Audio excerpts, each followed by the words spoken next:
수요기도회 가운데 우리 함께 하시는 여러분을 축복합니다. 오늘 말씀은 이 증인에 대한 부분, 우리가 예수님을 만나면 알고 믿고 변화되고 증인된다. 이 과정들 우리가 살펴보고 그 과정들 따라와서 벌써 35번째 시간입니다. 그래서 증인에 대한 부분을 벌써 3번째 시간을 가지고 있어요. 예수님께서 예루살렘으로 올라가셨고 많은 믿는 사람들이 예수님을 맞이했습니다. 이제 때가 되어서 가장 영광스러운 장소에 예수님이 오셨어요. 그리고 하늘로부터 소리가 있어 그 소리를 통하여서 믿는 이들에게는 더욱 믿음을 주시고 또 예수님이 자신이 십자가에 달려 죽으심에 대해서 말씀하시는 거예요. 어떻게 보면은 예수님의 사역에 있어서 요한복음에선 계속 어떻게 합니까? 때가 아직 이르지 않았다, 때가 차지 않았다라고 했는데 여기 와서는 뭐냐? 때가 이제 찼다, 그때가 코앞에 있다, 이제 그때를 향하여 뭐 하는 거예요? 가시라라는 그러한 내용이 나타나더라라는 거예요. 자, 어떻게 보면 이 장면은 예수님이 말씀이 있고 그 말씀이 이루어져 가는 시작이에요. 6월절 엿새 전이니까 이제 어떻게 보면 우리가 사순절 보내고 있지만은 고난 주간의 그 시작과 같은 그날이 이르렀다라는 거예요. 그리고 그 시작의 끝이 어디입니까? 십자가. 거기서 예수님이 뭐라고 하시죠? 다 이루었다라고 말씀하십니다. 그래서 그 다 이루었다라는 것은 뭐냐? 계약서가 있으면은 계약서에 먼저 내용을 지금 읽어보세요. 그리고 계약서를 읽잖아요. 그래서 계약서가 이런 계약서인데 요거 있습니다라는 거 읽죠. 그런 것이 지금 이제 요 예수님의 말씀하고 있는 부분이고, 그 계약서 도장 찍는 거 뭡니까? 다 이루었다라고 하시는 부분, 십자가에서. 그리고 그 계약의 효력이 있는 그 날이 뭐냐? 성령께서 보증해 주시는 거예요. 자, 그렇게 이해를 하시고, 자, 요한복음 말씀 계속 이어서 보겠습니다. 우리가 말씀을 보다 보니까 어떤 일이 있느냐? 이 믿는 자들과 믿지 않는 자들이 있더라라는 거예요. 예수님이 말씀하시고 예수님이 표적과 기사를 행하시고 예수님이 영광이 나타나는데도 불구하고 그거 똑같이 보고서도 믿는 사람이 있고 믿지 않는 사람이 있어요. 똑같이 들었음에도 믿는 사람이 있고 믿지 않는 사람이 있어요. 심지어 예수님이 오병이어의 이적을 행하실 때에 먹고 배불렀잖아요. 먹고 배부르고 믿는 사람이 있고 믿지 않는 사람들이 있었다라는 거예요. 자, 그러면 도대체 어떻게 해야지 믿겠느냐?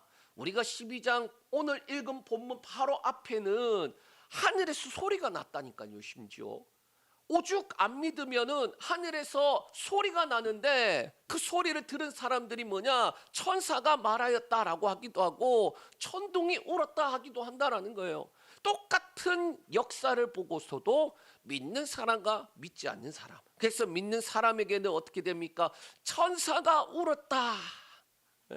하나님 말씀하셨는데, 자, 믿지 않는 사람 눈에는 어떻게 됩니까? 그냥 천둥이 쳤다. 자, 그런데 38년 된 병자도 일어나고 나면서부터 맹인된 사람 또 눈을 뜨고 심지어 죽은 지 나흘이나 되었던 썩은 냄새가 나던 나사로가 다시 살았어요. 그런데도 불구하고 어떠합니까? 안 믿기로 작정한 사람처럼 오히려 예수를 죽이자라고 모의하기 시작합니다. 그러다가 명절에 예수님이 올라왔는데 그때 누가 오느냐? 헬라인들이 와요. 그리고 예수님을 만나고 싶습니다. 그렇게 제자들에게 이야기해서 예수님을 만나는데 예수님은 그것을 보고 어떻게 합니까? 아, 이제 때가 왔구나. 이제 때가 찼구나. 그것을 깨달으시고요. 그리고 이렇게 외치십니다. 28절에서 30절 말씀 읽습니다.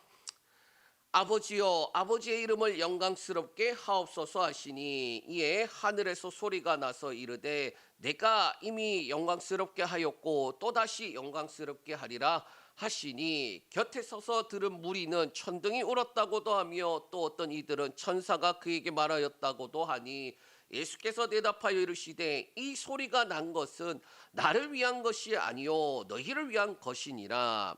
아멘. 그러니까 표적과 기사와 예수님이 행하시는 모든 것들이 누구를 위한 거예요? 예수님을 위한 게 아니라 우리를 위한 거예요. 예수님과 함께한 이들을 위한 거예요. 왜? 그것들을 보고 예수님을 믿게 되었다라는 거예요. 그걸 뭐라고 말했냐? 영광이 나타나니 그 영광을 보니 빛이 임하니 어둠이 물러갔다. 그렇게 말씀하는 거예요. 그래서 이 영광에 대해서 11장에 나사로가 죽은 것이 하나님의 영광을 위한 것이다. 죽었는데 하나님을 영광을 위해서 죽었다. 그러면서 뭐라고 말합니까? 아버지로 하여금 아들로 영광을 얻게 하시는 것이다 라고 말씀했어요. 그리고 이 영광에 대한 하나님의 응답이 뭐냐? 28절 아버지의 이름을 영광스럽게 하옵소서. 그렇게 하니 예수님이 그렇게 하니 하늘에서 소리가 나는 거예요. 내가 이미 영광스럽게 하였고 또다시 영광스럽게 하리라. 아멘. 하늘에서 소리가 나는데 뭐냐? 이미 영광스럽게 하였다라는 거. 그 다음에 또다시 영광스럽게 하리라는 거. 그럼 이미 영광스럽게 했다라는 부분이 뭡니까? 예수님이 하나님의 아들 그리스도이심이 나타나는 말씀과 표적이에요. 그리고 최종적으로 어디로 갑니까? 또다시 영광스럽게 하리라. 마지막을 향하여 가고 예수님이 십자가에서 죽으셨을 때 다 이루었다라고 하고 죽으셨을 때에 그 옆에 있던 백부장이 뭐라고 말합니까? 그는 진실로 하나님의 아들이었다라고 그렇게 고백하는 거예요. 영광이 나타나는 거예요. 자, 그런데 이 장면을 예수님만 보고 들었나요? 아니에요. 같이 한 모든 사람들이 동일하게 똑같은 소리를 들었는데 어떤 이들은 천사가 말하였다. 또 어떤 이들은 천둥이 말했다. 그렇게 하면서 믿는 자들과 믿지 않는 자들이 나누어지더라. 왜 나누어지느냐? 그럼 12장의 마지막 부분은 이 두 부분으로 나누어지고 있어요. 오늘 우리가 보는 이 앞부분은 해설 부분, 뒷부분은 어떻게 되느냐? 예수님의 자기 증거에 대한 부분이에요. 그래서 오늘은 이 앞부분 37절에서 43절 말씀 먼저 살펴보겠습니다. 자, 이 해설 부분에는 믿는 자와 믿지 않는 자들이 나누어지는 이유에 대해서 말하고 있어요. 우리 37절에서 38절 말씀 읽겠습니다. 이렇게 많은 표적을 그들 앞에서 행하셨으나 그를 믿지 아니하니 이는 선지자 이사야의 말씀을 이루러 하심이라. 이르되 주여 우리에게서 들은 바를 누가 믿었으며 주의 팔이 누구에게 나타났나이까 하였더라. 아멘. 예수님이 많은 표적을 행하셨어요. 그 표적은 뭐냐? 하나님의 영광이 나타나는 것이다. 그리고 아버지의 영광을 통하여서 아들로 영광스럽게 했다라고 했는 부분인데 이것을 본 사람들은 예수님을 알고 믿어야 돼요. 예수님을 알고 믿어야 돼요. 빛이 임하니까 어둠이 물러가는 것처럼 영접해야 되는 것인데 그런데 믿는 사람들도 있고 믿지 않는 사람들도 있더라. 우리가 말씀을 보는 동안에 계속해서 있어 왔던 내용이에요. 그리고 그럼 왜 그러한 일들이 있느냐? 그러니까 우리 상식으로는 이해가 안 되는 거예요. 예수님이 그 영광이 나타나면 그 영광을 본 사람들이 예수님 믿어야 되는데 조금 더 쉽게 빛이 임하면 어둠이 물러가야 되는데 하나님이 만드신 모든 피조물들이 창조의 질서대로 가는데 이 희한하게 사람은 어떠합니까? 창조의 질서를 거꾸로 가려 그래요. 그게 뭐냐? 빛이 임하면 어둠이 물러가야지. 근데 빛이 임하니까 어둠 가운데 더 숨어버려. 왜? 자신이 죄인 고로 빛을 싫어하더라라는 거예요. 그러니까 믿지 않는 사람들의 모습을 나타내는 거거든요.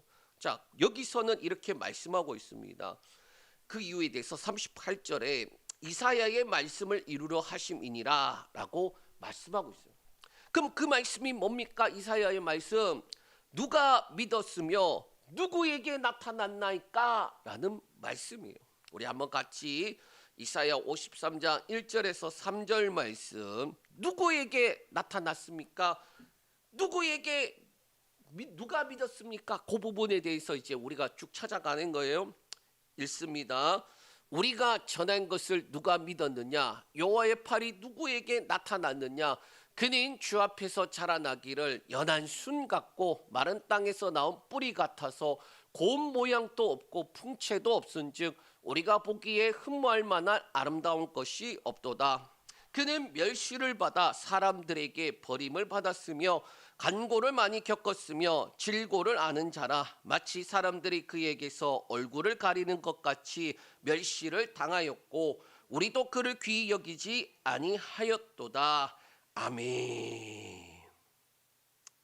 자, 이사야서 53장에 자 뭐라고 말합니까? 우리 아까 읽었던 요한복음 12장 38절, 37절, 38절이 어디 있고 이사야서 53장에 있는 거를 인용했다.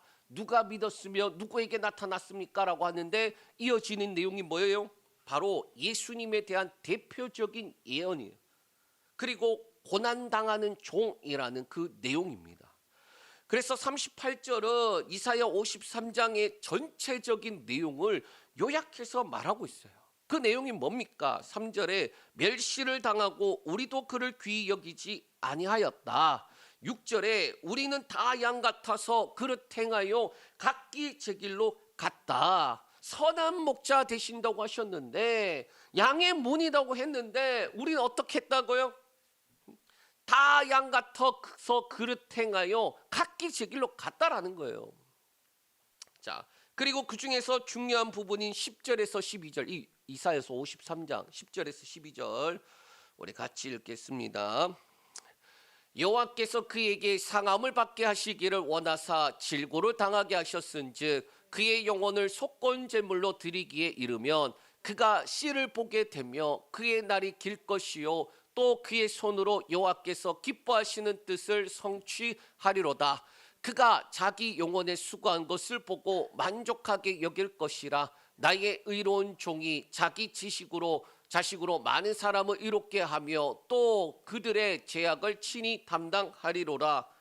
그러므로 내가 그에게 존귀한 자와 함께 못을 받게 하며 강한 자와 함께 탈취한 것을 나누게 하리니 이는 그가 자기 영혼을 버려 사망에 이르게 하며 범죄자 중 하나로 헤아림을 받았음이니라. 그러나 그가 많은 사람의 죄를 담당하며 범죄자를 위하여 기도하였느니라. 아멘. 읽는 것만으로도 지금 벌써 은혜가 된다라는 거예요. 하나님께서 원하시는 것이다. 예수님은 속건제물로 드려지고 그렇게 되면 어떻게 된다? 씨를 보게 된다. 예수 그리스도로 말미암은 새 사람이에요. 예수님이 속건제물로 드려졌는데 뭐가 됐는? 씨를 보게 된다. 똑같은 씨앗인 거예요. 똑같은 거. 그리고 그것이 어떻게 됩니까? 자라서 우리가 되는 거예요. 그리고 그 사람은 하나님의 기쁘신 뜻을 성취하는 삶을 살아가게 된다. 그리고 12절 예수님의 중보자적 역할을 말씀하고 있는 거예요. 자, 이 말씀이 얼마나 중요한지 우리는 씹고 또 씹고 또 씹어서 말씀을 먹어야 돼. 이러한 말씀이 오래전부터 약속하신 것이고 그것이 이루어지고 있는 거예요. 자, 그런데 어떠했다?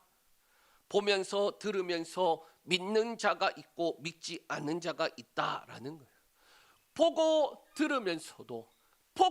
들으면서도 믿는 사람이 있고 믿지 않는 사람이 있었다. 왜 그럴까? 왜 보고도 듣고도 믿지 못할까? 우리 39절에서 41절 말씀 읽습니다. 그들이 능히 믿지 못한 것은 이 때문이 곧 이사야가 다시 일렀으되 그들의 눈을 멀게 하시고 그들의 마음을 완고하게 하셨으니 이는 그들로 하여금 눈으로 보고 마음으로 깨닫고 돌이켜 내게 고침을 받기 못하게 하려 함이라 하였음이더라. 이사야가 이렇게 말한 것은 주의 영광을 보고 주를 가리켜 말한 것이니라. 아멘. 자, 말씀을 우리가 보면서 이 말씀을 읽을 때에 저와 여러분들에게 믿지 못한 이유에 대해서 명확하게 말씀하고 있는 거예요. 이사야서 6장에 있는 내용을 한번 볼까요? 6장 9절에서 13절 말씀 읽습니다. 자, 여호와께서 이르시되 가서 이 백성에게 이르시기를 너희가 듣기는 들어도 깨닫지 못할 것이요 보기는 보아도 알지 못하리라 하여 이 백성의 마음을 둔하게 하며 그들의 귀가 막히고 그들의 눈이 감기게 하라. 염려하건대 그들이 눈으로 보고 귀로 듣고 마음으로 깨닫고 다시 돌아와 고침을 받을까 하노라 하시기로 내가 이르되 주여 어느 때까지이까 하였더니 주께서 대답하시되 성읍들은 황폐하여 중인이 없으며 가옥들은 사람이 없고 이 토지는 황폐하게 되며 여호와께서 사람들을 멀리 옮기셔서 이 땅 가운데에 황폐한 곳이 많을 때까지니라. 그중 10분의 1이 아직 남았을지라도 이것이 황폐하게 될 것이나 밤나무와 상수리 나무가 배임을 당하여도 그 그루터기는 남아 있는 것 같이 거룩한 씨가 이 땅에 그루터기니라 하시니라. 아멘. 자, 이사야서 6장 말씀은 뭐냐? 이사야가 소명을 받는 그 장면이에요. 높은 보좌에 앉으신 분과 그 주변의 스랍들이 찬양하는데 이 소리가 들리는 거예요. 뭐가 들리냐? 누가 우리를 위하여 갈고라는 거예요. 그때 이사야가 뭐라고 합니까? 주여 내가 여기 있나이다. 나를 보내소서. 그 장면이에요. 그런데 이 뒤에 보면은 뭐가 나오냐? 지금 읽은 내용이 나오는 거예요. 저요 제가 가겠습니다. 그렇게 했는데 뒤에 이어서 나오는 장면이 뭐냐? 9절에서 13절인데 그렇게 주님 누가 가겠냐고 할 때 제가 가겠습니다. 그렇게 하는데 자원해서 가는데 문제는 뭐냐? 그 상황이 어떠하냐? 들어도 보아도 어떻게 합니까? 듣지도 보지도 못한다는, 깨닫지 못한다는 거예요. 아무리 주님 누가 나를 위하여 갈고 하셔갖고 제가 저요 그러고 손들었지만 근데 하필 가는 곳이 어떤 곳이다? 보긴 보아도 보지 못하고 듣긴 들어도 깨닫지 못하는 그러한 곳에 주어졌다라는 거예요. 그러면 왜 그들이 믿지 못한다는 겁니까? 첫째, 듣고 보지만 깨닫지 못하기 때문이에요. 둘째, 마음을 둔하게 하고 귀와 눈을 막히게 하였기 때문이다라고 말씀하고 있어요. 여러분, 이 본문은 언뜻 보기에는 하나님이 막으신 것처럼 보이지만 그러나 하나님이 막으신 것이 아니라 뭐예요? 보냄을 받은 자가 지금 처한 상황을 나타내고 있는 거예요. 주여 어느 때까지입니까? 모든 것이 사라지고 황폐하게 되었을지라도 거룩한 씨 그루터기는 있다라는 거예요. 다 박살나서 소망이 없어 보이는데 정말 나무가 잘려져 갖고 이제는 끝나버렸다 생각했는데 뭐가 남았다는 거예요? 그루터기가 남았다는 거예요. 지금 그 이야기를 하는 거예요. 황폐한 땅을 다시 푸르르게 할 수 있는 씨, 바로 생명이 남아 있다라는 거예요. 그 우리 눈에도 심지어 보냄을 받은 자의 눈에도 저게 가능성이 있습니까? 살아 있습니까? 생명이 있는 게 맞습니까? 아니 하나님 보내시려면 좀 제대로 보내셔야 되는 거 아닙니까? 그러한데 뭐라는 거예요? 야, 그루터기가 남아있지 않니? 라는 거예요. 저와 여러분이 오늘날 우리가 이 세상을 보면 어떠합니까? 지금 전쟁 중이잖아요. 예? 저 전쟁을 보면서 우리가 무슨 생각이 드느냐? 와, 진짜 주님 오실 때 된 건가? 그런 생각이 들 만큼 지금 약간의 긴장이 되지 않나요? 예? 그냥 전쟁에 나서 긴장이 되는 게 아니라 영적인 긴장이 되지 않습니까? 또 지금 세상을 바라보면서 어떠한가요? 아니 악해도 이렇게 악한 시대를 맞이하는가? 우리 그리스도인들이 우리나라에서 한국 기독교가 어떻게 됐습니까? 70년, 80년, 90년대까지 부흥의 시기로 올라왔어요. 그러고 난 다음에 그때만 해도 어땠냐? 사람들이 순수했어요. 복음을 전하면요 다 교회 와서 기도했지. 복음을 전하면 너다 믿어라 이런 소리 잘 안 했다니까요. 복음 전하면은 뭐라고 하는지 아십니까? 하나님이 필요 없다 그래요. 그러니까 제가 목사가 되고 난 다음에 진짜 실제로 그런 기도를 했어요. 하나님, 제가 보니까 제 선배들은 부흥기 때 목사가 되어서 교회 간판만 달면은 성도들이 몰려왔는데 지금 제가 보니 세상 돌아가는 걸 보니 야, 이건 마지막 때 같은 정말 복음을 증거해도 귀 닫고 눈 닫고 안 믿으려고 작정한 시대, 그 시대를 만나서 그 시대 가운데 목사로서 어떻게 사역을 해야 됩니까? 하나님, 왜 하필 이런 힘든 시대에 부르셨습니까? 진짜 그 기도를 한 적이 있어요. 그런데 그 시대 가운데서 누가 갈래? 저요. 주님의 심정을 가지고 저와 여러분들이 뭐 하는 거예요? 그래서 이 자리에서 기도하는 거예요. 가정에서 또 자녀들 또 우리에게 속한 모든 지경들 볼 때에 기도하는 누구? 그루터기 같은 저와 여러분. 좀 멀쩡한 나무면 좋겠는데 밑둥만 남은 그렇게 아무것도 할 수 없는 것처럼 보이는 저와 여러분. 그런데 하나님 뭐라는 거예요? 생명이라는 거예요. 거룩한 씨라는 거예요. 가정에서도 마찬가지예요. 아, 내가 이 기도의 자리를 있는 이유는 거룩한 씨로 불렀구나. 우리 가정이 망하는 것처럼 보여도 기도의 자리에 내가 있는 것은 거룩한 씨로 주님이 부르셨구나. 그럼 어떻게 돼요? 주님이 살리시겠다는데 내가 안 돼요 할 수 있나요? 아니요. 주님이 살리시겠다는데 주님 내 꼴을 보세요. 멀쩡하지 않아요. 다 잘려서 밑둥 남았는데 이게 무슨 소망이 있습니까? 소망이 있대요. 소망이 있대요. 주님이 있대요. 왜 주님이 있다는데 우리가 소망이 없다라고 하느냐? 보고도 보지 못하고 들어도 듣지 못하는 그 사람들과 뭐가 다를 바 있습니까? 주님이 소망이 있대요. 저와 여러분이 가정에서 또 이 지역에서 소망이에요. 누가 기도하는 사람이. 그러한 밤 되시길 축복합니다. 자, 그런데 42절 43절에 보니까 그렇게 푸르르게 할 시 생명이 있음에도 불구하고 문제가 있다고 말하는데 우리 한번 같이 볼게요. 42절 43절. 그러나 관리 중에도 그를 믿는 자가 많되 바리새인들 때문에 드러나게 말하지 못하니 이는 출교를 당할까 두려워함이라. 그들은 사람의 영광을 하나님의 영광보다 더 사랑하였더라. 제가 변화와 증인에 대한 부분을 강조하는 이유가 있어요. 그리스도인의 삶의 목적이 뭐냐라고 묻는다면 증인되기 위해서요. 예수의 증인되기 위해서요. 저와 여러분들이 이 땅에 살아가는 이유가 뭐냐고 묻는다면 예수 증거하는 증인되기 위해서예요. 잘 먹고 잘 살고 그렇게 부르신 게 아니에요. 저와 여러분들의 목적이 명확해야 돼요.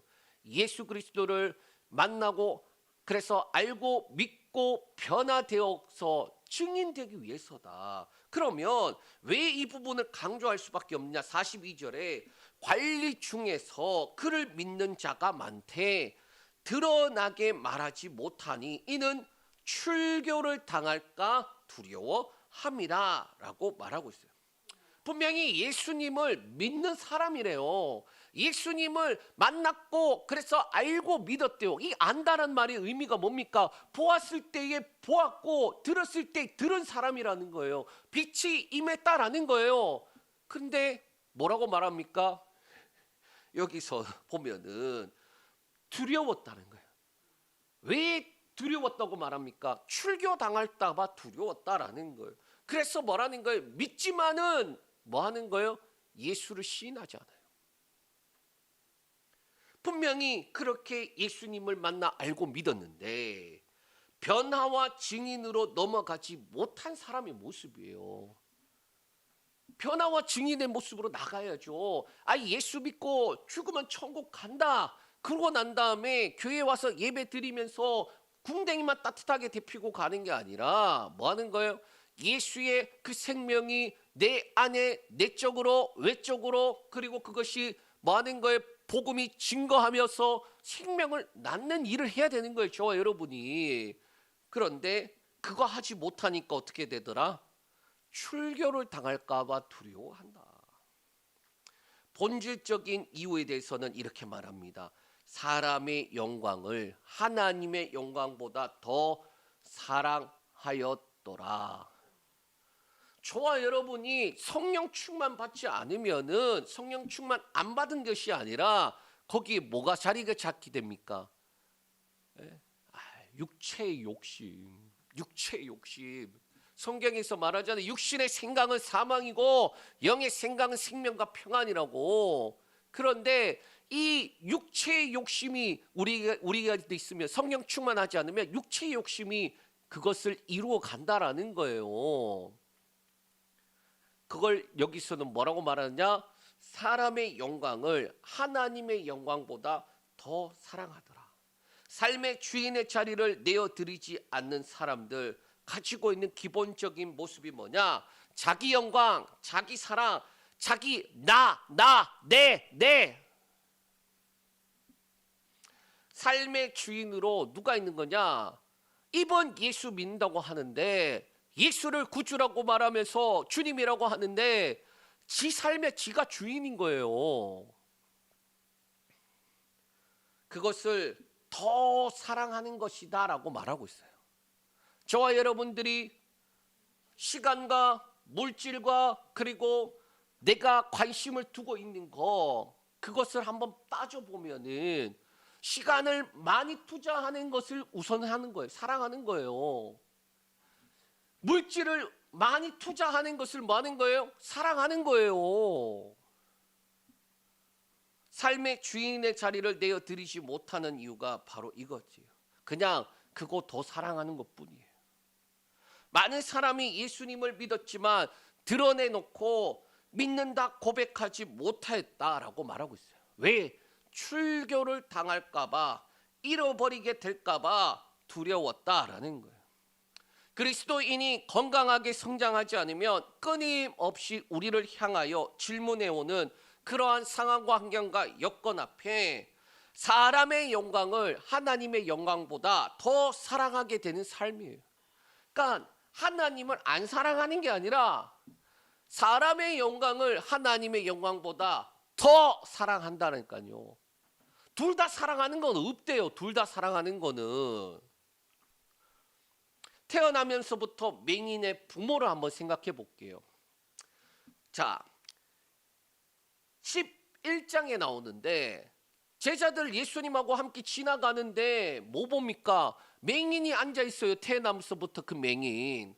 그런데 제자들이 뭐라고 말합니까? 저 맹인을 보고 주여, 저 사람이 맹인으로 태어난 것이 저 사람의 죄 때문입니까? 아니면 부모의 죄 때문입니까? 에? 그러면 부모의 삶은 어땠을까? 한번 생각해 보자라는 거예요. 부모는. 자, 건강하게 뱃속에서 태어나야 되는 아이가 태어나면서부터 맹인으로 태어났어요. 그럼 부모는 어떠한 마음이에요? 에? 자식에게 죄 지은 마음이죠. 내가 건강하게 태어나지 못하게 해줬구나. 평생 어떠한 마음이 죄책감 가운데 살아가요. 그게 부모예요. 그게. 안 그래도 누가 뭐라 하지 않아도 부모는 그 마음을 가지고 있는데 사회적으로 뭔 거예요? 공식적인 죄인이에요.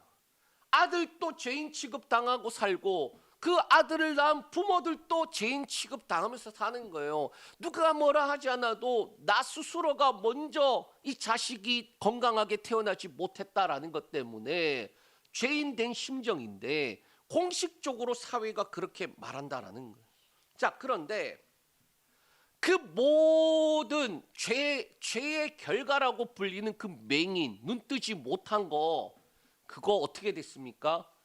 예수님 만나서 눈 떴다니까요. 실로암. 근데 중요한 건 뭐예요? 그러면 눈 뜬 그 사람은 당연히 기쁘겠지만 부모는 어떻게 하겠냐는 거예요. 얼마나 기쁘겠냐는 거예요. 예? 죄인이라고 그렇게 무시받던 사람이었는데 눈 떴잖아요. 그럼 죄인이 아닌 거 아니냐. 예? 평생의 그러한 죄책감과 또 동시에 공식적인 죄인으로 불렸는데 눈을 떴어요. 예? 자식이 눈을 떠냈어요. 예? 그러면 얼마나 기뻐해야 되느냐.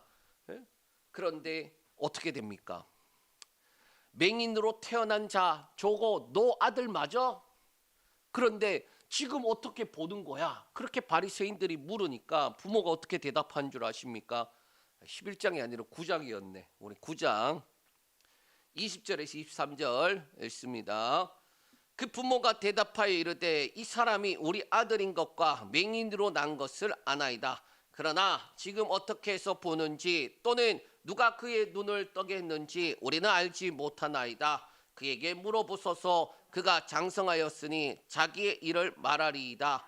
그 부모가 이렇게 말한 것은 이미 유대인들이 누구든지 예수를 그리스도를 시인하는 자는 출교하기로 결의하였으므로 그들을 무서워함이로라. 이러므로 부모가 말하기를 그가 장성하였으니 그에게 물어보소서 하였더라. 이게 감사하고 기뻐하고, 예? 출교하려면 해라. 자식이 눈을 떴는데, 예? 한번 부모에게 진짜 제대로 된 부모라면, 예? 너 출교 당할래? 자식 눈 뜰래? 아닌구나. 너 자식 눈 뜨고 출교 당할래? 자식 눈 안 뜨고 그냥 그대로 살래? 제대로 된 부모는 어떻게 해야 돼요? 차라리 출교 당하고 자식 눈 뜨는 게 맞죠. 예? 부모가 어떤 심정입니까? 내 눈 빼서 주고 싶은 심정이죠. 예? 그게 부모인데 여기서 어떻게 하나요? 그가 어떻게 해서 눈 떴는지 우리 몰라요. 예? 그가 장성했으니까 그에게 가서 물어보소서.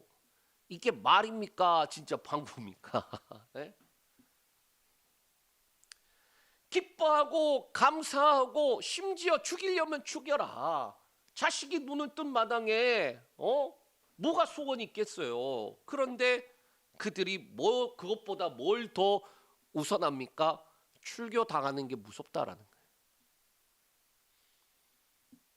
정말 우리가 예수 그리스도를 알고 믿고 변화되었다면 증인이 되어야 하는 거예요.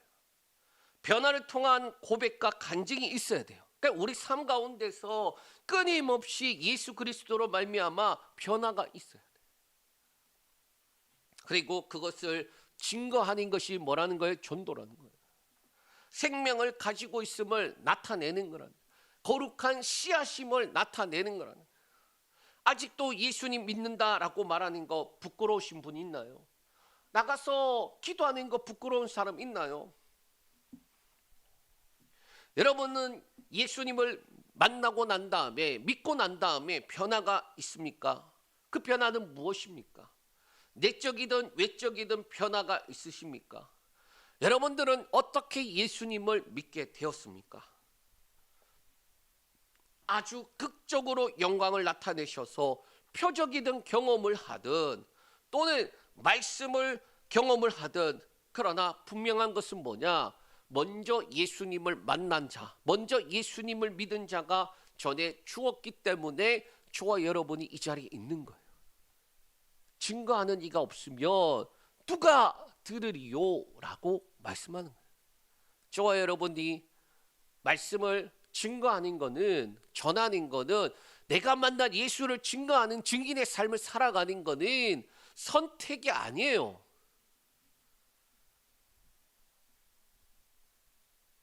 오늘 이 밤 같이 기도할 때에 정말 그 나면서부터 맹인의 부모가 나라면 자식이 눈 뜨고 출교당하는 게 낫지. 다 잃어버리고 눈 뜨는 게 맞지.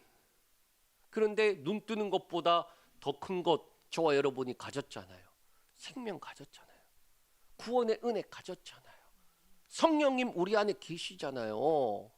하나님의 그 유업을 가진 자잖아요.